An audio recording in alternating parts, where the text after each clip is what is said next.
नमस्कार।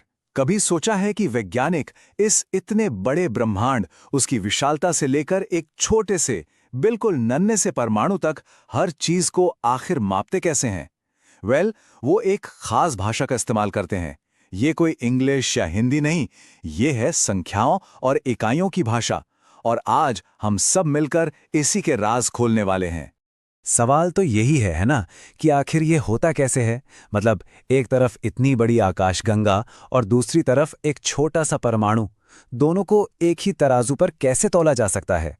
इसका जवाब एक बहुत ही सिंपल से आइडिया में छिपा है, और वो है मानकीकृत माप, यानी स्टैंडर्डाइज्ड मेजरमेंट।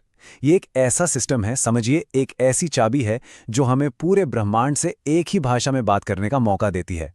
तो चलो इसी आइडिया में थोड़ा और गहरा उतरते हैं। ये जो प्राकृतिक चीजें हैं, मतलब नेचर की हर चीज, उसको समझने के लिए सबसे पहली शर्त क्या है? शर्त यह है कि हमारे पास उन्हें बिल्कुल सही सही नापने का कोई तरीका हो। और बस यहीं से एंट्री होती है भौतिक राशियों की, जिन्हें हम फिजिकल क्वांटिटीज भी कहते हैं। और अब जो बात सामने आने वाली है, वो थोड़ी हैरान कर सकती है। क्या कोई यकीन करेगा कि इस पूरी फिजिकल दुनिया को, हर चीज को सिर्फ सिर्फ 7 बुनियादी बिल्डिंग ब्लॉक से समझा जा सकता है? जी हां, आपने सही सुना। पूरे यूनिवर्स को नापने के लिए सिर्फ 7 आइडियाज। कमाल है ना? इन्हें ऐसे समझिए जैसे ये फिजिक्स के 7 प्राइमरी कलर्स हैं। जैसे लाल, नीले, पीले रंग से सारे रंग बनते हैं, वैसे ही इन 7 क्वांटिटीज से फिजिक्स की हर दूसरी चीज बनती है। ये खुद किसी और चीज को मिलाकर नहीं बनाई जा सकती। ये ही असली बुनियाद हैं, फाउंडेशन। तो ये रही वो पूरी टूल किट। लंबाई के लिए मीटर, मास के लिए किलोग्राम, समय के लिए सेकंड, तापमान के लिए केल्विन, इलेक्ट्रिक करंट के लिए एम्पियर, और फिर ज्योति तीव्रता यानी ल्यूमिनस इंटेंसिटी के लिए कैंडेला, और पदार्थ की मात्रा के लिए मोल। बस यही हैं वो 7 पिलर्स, वो 7 स्तंभ, जिन पर फिजिक्स की पूरी शानदार इमारत खड़ी है। अच्छा, तो अब जब हमारे पास ये 7 बिल्डिंग ब्लॉक्स आ गए हैं, तो असली मजा तो अब शुरू होगा। देखते हैं कि इनको मिला के, इनसे जोड़ तोड़ करके हम क्या क्या बना सकते हैं। और इनसे जो नई मिली-जुली राशियां बनती हैं ना, उन्हीं को कहते हैं व्युत्पन्न राशियां या डिराइव्ड क्वांटिटीज। और इसका तरीका ना बहुत ही सीधा साधा है। कोई भी कॉन्सेप्ट दिमाग में लाइए, मान लीजिए एरिया या स्पीड, फिर देखिए कि इसका फॉर्मूला हमारे बेसिक ब्लॉक्स से कैसे जुड़ा है, और बस उन बेसिक ब्लॉक्स की यूनिट्स को फॉर्मूले के हिसाब से मिला दीजिए। चलिए एक एग्जाम्पल से समझते हैं, ज्यादा आसान लगेगा। ये देखिए, एरिया। अब एरिया का फॉर्मूला क्या होता है? लंबाई गुणा चौड़ाई, राइट? और लंबाई भी मीटर में नापी जाती है, चौड़ाई भी मीटर में ही। तो इसकी यूनिट क्या हुई? मीटर गुणा मीटर, यानी मीटर स्क्वायर। तो देखा, एरिया कोई फंडामेंटल चीज नहीं है, ये तो बस लंबाई के बेसिक ब्लॉक से ही डिराइव हुआ है, उससे ही निकला है। स्पीड का भी बिल्कुल यही किस्सा है। स्पीड होती क्या है? एक तय समय में चली गई दूरी, है ना? तो इसका फॉर्मूला हुआ डिस्टेंस डिवाइडेड बाय टाइम। अब डिस्टेंस की यूनिट है मीटर और टाइम की यूनिट है सेकंड। तो स्पीड की यूनिट क्या बन गई? मीटर भागा सेकंड, यानी मीटर पर सेकंड। है ना एकदम लॉजिकल? चलिए अब एक ऐसे कंफ्यूजन को दूर करते हैं जो बहुत कॉमन है, और हमारा ये बिल्डिंग ब्लॉक वाला सिस्टम इससे समझने में बहुत मदद करेगा। ये कंफ्यूजन है मास और वेट, यानी द्रव्यमान और भार के बीच का।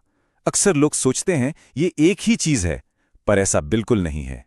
तो देखिए, सबसे जरूरी बात क्या है? मैस, यानी द्रव्यमान, हमारे 7 फंडामेंटल ब्लॉक्स में से एक है। ये बताता है कि किसी चीज के अंदर स्टफ कितना है, पदार्थ कितना है, और ये कभी नहीं बदलता।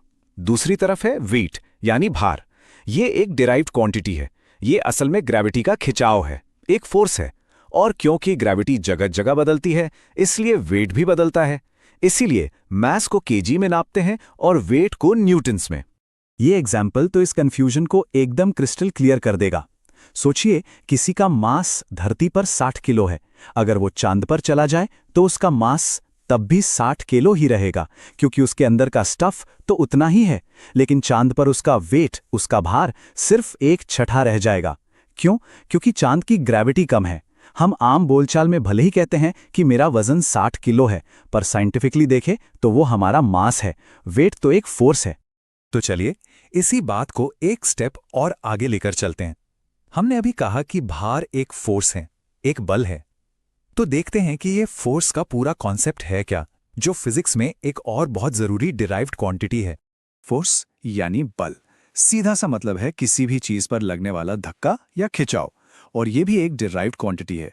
इसका मशहूर फॉर्मूला है F=ma, यानी force equals to mass into acceleration.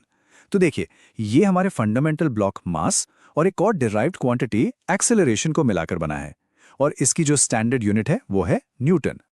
और यहाँ एक बड़ा मजेदार फैक्ट है, आज हम जो फोर्स की यूनिट न्यूटन इस्तेमाल करते हैं ना, वो पता है किसके बराबर है? वो है 1,00,000 डाइन के बराबर। अब ये डाइन क्या है?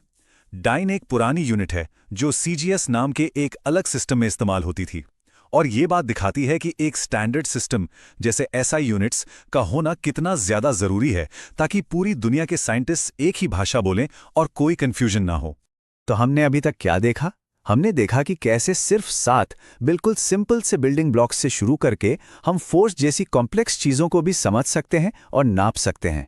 यही तो फिजिक्स की खूबसूरती है कि कुछ आसान से नियमों से कितनी भी मुश्किल चीज को समझा जा सकता है। तो इस पूरी बातचीत का निचोड़ क्या है? पहली बात कि फिजिक्स इस यूनिवर्स को समझने के लिए नापतोल का इस्तेमाल करती है। दूसरी कि ये सारी नापतोल सिर्फ 7 फंडामेंटल क्वांटिटीज पर टिकी है। तीसरी कि स्पीड, एरिया, फोर्स ये सब कुछ इन्हीं 7 से मिलकर बना है। और सबसे जरूरी, इस सिस्टम को समझने से मास और वेट जैसे मुश्किल लगने वाले आइडियाज भी एकदम साफ हो जाते हैं। मतलब हमारे पास सिर्फ 7 यूनिट्स की ताकत से पूरे ब्रह्मांड को समझने की एक यूनिवर्सल लैंग्वेज है। और अब जाते जाते एक सवाल सोचिए, दुनिया की सबसे कॉम्प्लेक्स, सबसे उलझी